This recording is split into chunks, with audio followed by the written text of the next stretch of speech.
Fala, gente boa! Bom, eu iniciarei esta conversa desta semana, né?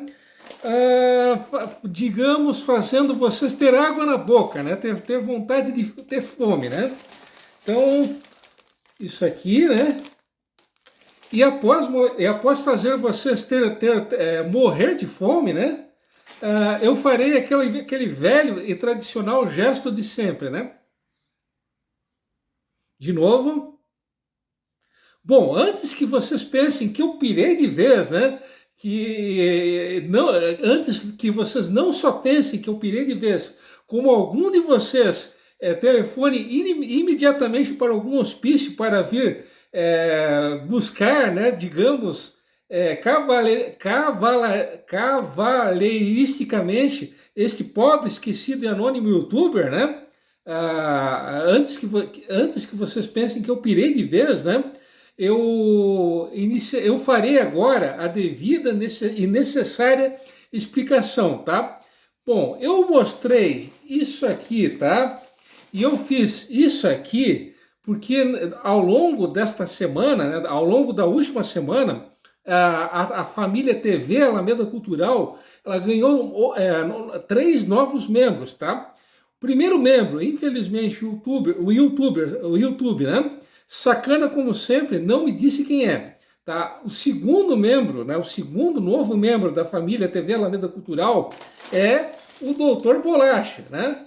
Sim, isso mesmo que vocês acabaram de ouvir. Esse é um dos mais novos inscritos da TV Alameda Cultural, o Doutor Bolacha, tá?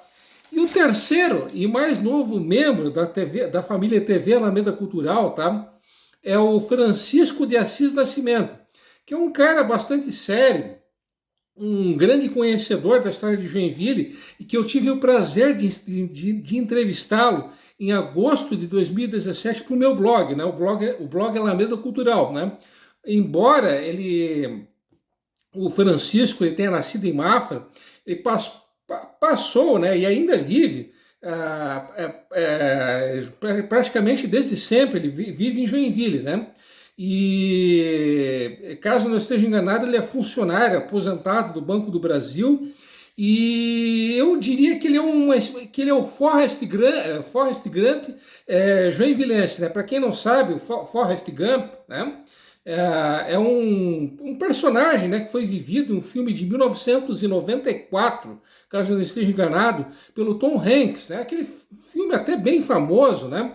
No qual o personagem central, como eu disse ainda há pouco, vivido pelo Tom Hanks, ele é uma figura, um sujeito, né, que teve a honra, né, a oportunidade de ser testemunha de vários fatos históricos, de vários fatos importantes da história dos Estados Unidos. Então, guardando as devidas proporções, tá? O Francisco, ele, além de ter um conhecimento bem considerável da história de Joinville, ele foi testemunha de vários fatos importantes, né?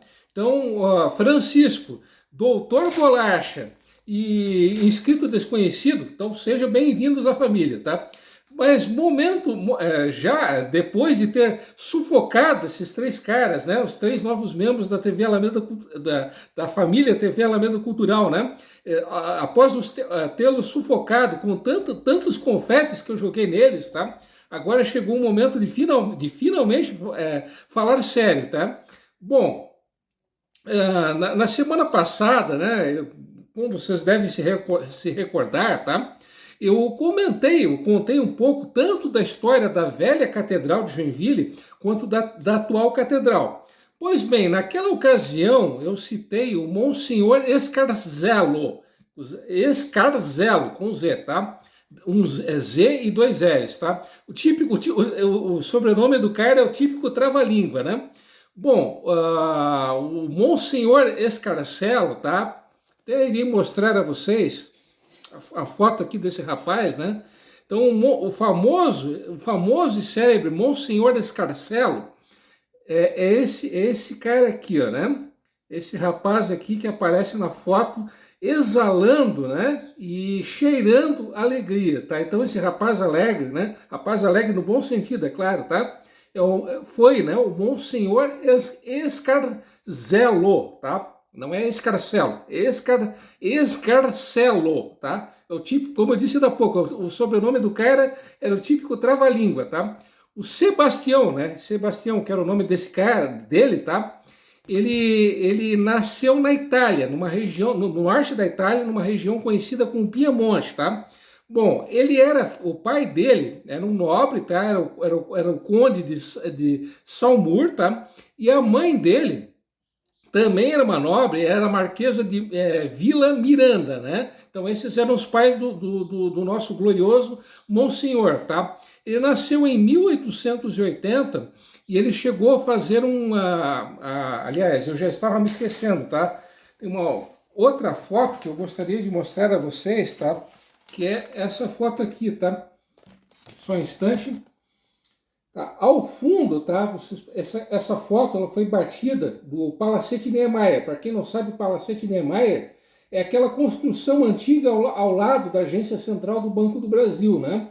Então, a partir daquela construção antiga, né, do Palacete Niemeyer, foi tirada essa foto aqui, tá? Essa foto que vocês estão vendo, ela foi batida na década de 20. Não se sabe exatamente o ano em que ela foi batida, tá? E ao fundo, vocês podem observar que bem ao fundo da foto aparece a antiga catedral da cidade, tá?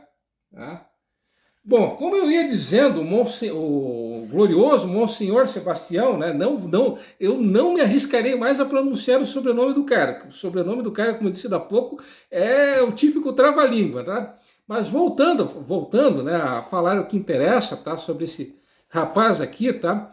Bom, eu tinha disse ainda há pouco que ele nasceu na Itália, né, numa região conhecida como Piemonte, tá? Ele era, como eu disse ainda há pouco, ele era filho de nobres, né? Tanto o pai quanto a mãe faziam parte da nobreza italiana, né? Bom, como eu estava começando a dizer, ele chegou a cursar, não só a cursar, como a se formar em medicina, tá? Embora ele estivesse cursando medicina, nesse meio tempo que ele estava estudando medicina, ele se interessou muito por filosofia e teologia, né? Então isso acabou sendo, daí para que ele entrasse na vida religiosa, acabou sendo um pulo, né? Bom, ele acabou se formando em filosofia, né? Em filosofia e em direito canônico, tá? Essas eram as duas especialidades do nosso amigo Sebastião, tá? Bom, o nosso amigo Sebastião, de 1903 até 1910, ele viveu no Quênia. Nessa época que eu acabei de mencionar, de 1903 até 1910, o Quênia ainda era uma colônia britânica, tá? Então, nesse período de praticamente 10 anos, ele não só viveu e realizou uma atividade missionária no Quênia, como ele acabou tendo um grande interesse pela língua, pelas religiões e pelos costumes de um dos povos que vive naquela região, que é o povo banto, tá? Ele não só se interessou pela cultura desse povo, como inclusive chegou a escrever vários dicionários e vários livros de gramática da língua bantu, tá? E além de ter escrito esses livros gramaticais e esses dicionários, ele chegou a escrever 7 monografias sobre os mais variados temas. Inclusive, uma dessas monografias que o nosso amigo Sebastião escreveu foi a respeito da doença do sono, né? Que é uma doença bem comum, infelizmente, no continente africano, né? Lá na África. Bom, após ele ter vivido esse bom tempo, né, no Quênia, que, como eu disse ainda há pouco, ainda era uma colônia do reino britânica, né? O Quênia ele só se tornou um país independente em 1963, né? E o primeiro presidente do Quênia foi o Jomo Kenyatta. Isso é um motivo mais do que óbvio para que o país ele tenha esse nome, de Quênia, né? Isso é uma homenagem ao seu líder, né? Líder da independência, primeiro presidente, e como eu disse ainda há pouco, foi o Jomo Kenyatta. Bom, após ele ter vivido no Quênia, ele fez parte de uma missão religiosa que durou 2 anos. Então, essa missão religiosa que durou 2 anos, ela percorreu a região do Himalaia, né? A região do Himalaia, que, para quem não sabe, é a maior cadeia de montanhas no mundo, né? Essa cadeia de montanhas, ela fica entre a Índia, a China e o Nepal e o Butão. Então, esses 4 países que eu acabei de mencionar, eles são cruzados por essa cadeia, né? A cadeia de montanhas do Himalaia, né? O maior pico culminante, né? Ele tem 8.848 metros de altitude, tá? Então, no provável lugar em que Judas perdeu as botas e, enfim, lá no fim do mundo, até lá no fim do mundo, o nosso amigo Sebastião esteve, tá? Bom, de 1912, após retornar para a Itália, ele acabou se radicando no Brasil. A princípio, ele viveu em Minas Gerais, no interior de Minas Gerais, tá? E ele chegou a ser vice-reitor e professor no seminário diocesano da cidade de Belo Horizonte. Isso em 1932. Em 33, ele acabou se mudando para Joinville, tá? Bom, ele em 1950 ele foi elevado, né? Acabou recebendo o título de Monsenhor, tá? E em 1963 ele acabou recebendo o título de cidadão honorário de Joinville. E em 71 ele recebeu o título de cidadão honorário de Matozinhos, que é uma cidade do interior de Minas Gerais, bem próxima de Belo Horizonte, fica a 47 quilômetros de Belo Horizonte. Essa cidade ela tem aproximadamente 39 mil habitantes. Seria um tamanho dela seria um tamanho mais ou menos equivalente a Rio Negrinho, tá? Essa cidade que eu estou mencionando, de Matozinhos, tá? Bom, obviamente, como esse vídeo já está bem longo, né? Eu trarei mais curiosidades a vocês, tá? Então, até lá e um abração, beleza?